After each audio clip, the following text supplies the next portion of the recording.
بسم اللہ الرحمن الرحیم۔ شروع اللہ کے نام سے جو بڑا مہربان نہایت رحم والا ہے۔ اپنے اخلاق کو پھول جیسا بنا لو تاکہ پاس بیٹھنے والا خوشبو تو حاصل کر لے۔ اچھی عادت کی مالک نیک اور پارسا عورت کسی فقیر کے گھر میں بھی ہو تو اسے بادشاہ بنا دیتی ہے۔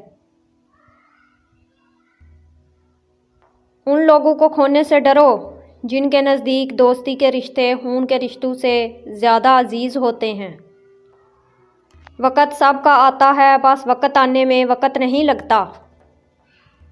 کسی کے احسان کو اپنا حق نہ سمجھ لو۔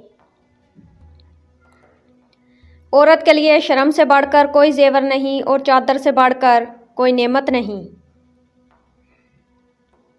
سوچ والوں کی دنیا والوں کی سوچ سے الگ ہوتی ہے۔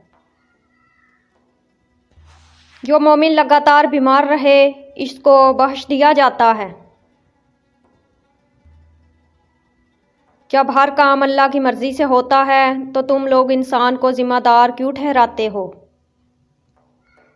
میاں بیوی میں سے ایک کا شرارتی ہونا لازمی ہے ورنہ زندگی بورنگ سی ہو جاتی ہے۔ اے ایمان والو، بڑھا چڑھا کر سود نہ کھاؤ، اللہ تعالیٰ سے ڈرو تاکہ تمہیں نجات ملے۔ ہر صبح جلدی اٹھ کر اپنے کام کاج میں مشغول ہو جاؤ، سعادت پا جاؤ گے۔ پریشان مت ہوا کرو، ٹھوکر انہیں ہی لگتی ہے جنہیں اللہ تھامنا چاہتا ہو۔ اگر ندامت کا خیال ہو تو پھر توبہ کا سفر اختیار کرو اور خود کو اللہ کے روبرو کر کے سرخرو ہو جاؤ۔ وقت کی تیز رفتاری سکھاتی ہے، بتاتی ہے، دکھاتی ہے۔ منزل بھی، مسافر بھی، اپنے بھی، پرائے بھی۔ تعلق بھی رزق کی طرح ہوتا ہے، بدنیتی آ جائے تو برکت ختم ہو جاتی ہے۔ ہر شخص جل رہا ہے حسد کی آگ میں، اس آگ کو بجھا دے وہ پانی تلاش کر۔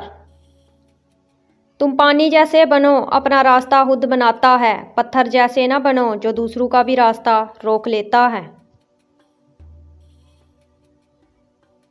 جب تم خدا سے مانگو تو پہلے نبی پہ درود بھیجو، پھر حاجت طلب کرو۔ لوگوں سے ملتے وقت اتنا مت جھکو کہ اٹھتے وقت سہارا لے کر اٹھنا پڑے۔ چائے میں گرے ہوئے بسکٹ کو کبھی دوسرے بسکٹ سے نکالنے کی کوشش نہ کرو، نہیں تو دوسرے بسکٹ سے بھی ہاتھ دھو بیٹھو گے۔ بے شک اپنے ہر چیز اچھے دوست کے لیے قربان کر دو، لیکن کسی چیز کے لیے اپنے اچھے دوست کو قربان مت کرنا۔ جس سے حد سے زیادہ محبت ہو جائے وہی سب سے زیادہ دکھ دیتا ہے۔ ایک عورت کی تربیت کا امتحان بہو بننے کے بعد اور اخلاق کا امتحان ساس بننے کے بعد ہوتا ہے۔ ایک شخص نے ایک بزرگ سے کہا، میں سکون چاہتا ہوں۔ بزرگ نے فرمایا، اس جملے میں سے میں نکال دو، یہ تکبر کی علامت ہے۔ چاہتا ہوں نکال دو، یہ خواہش نفس کی علامت ہے۔ آپ کے پاس صرف سکون ہی رہ جائے گا۔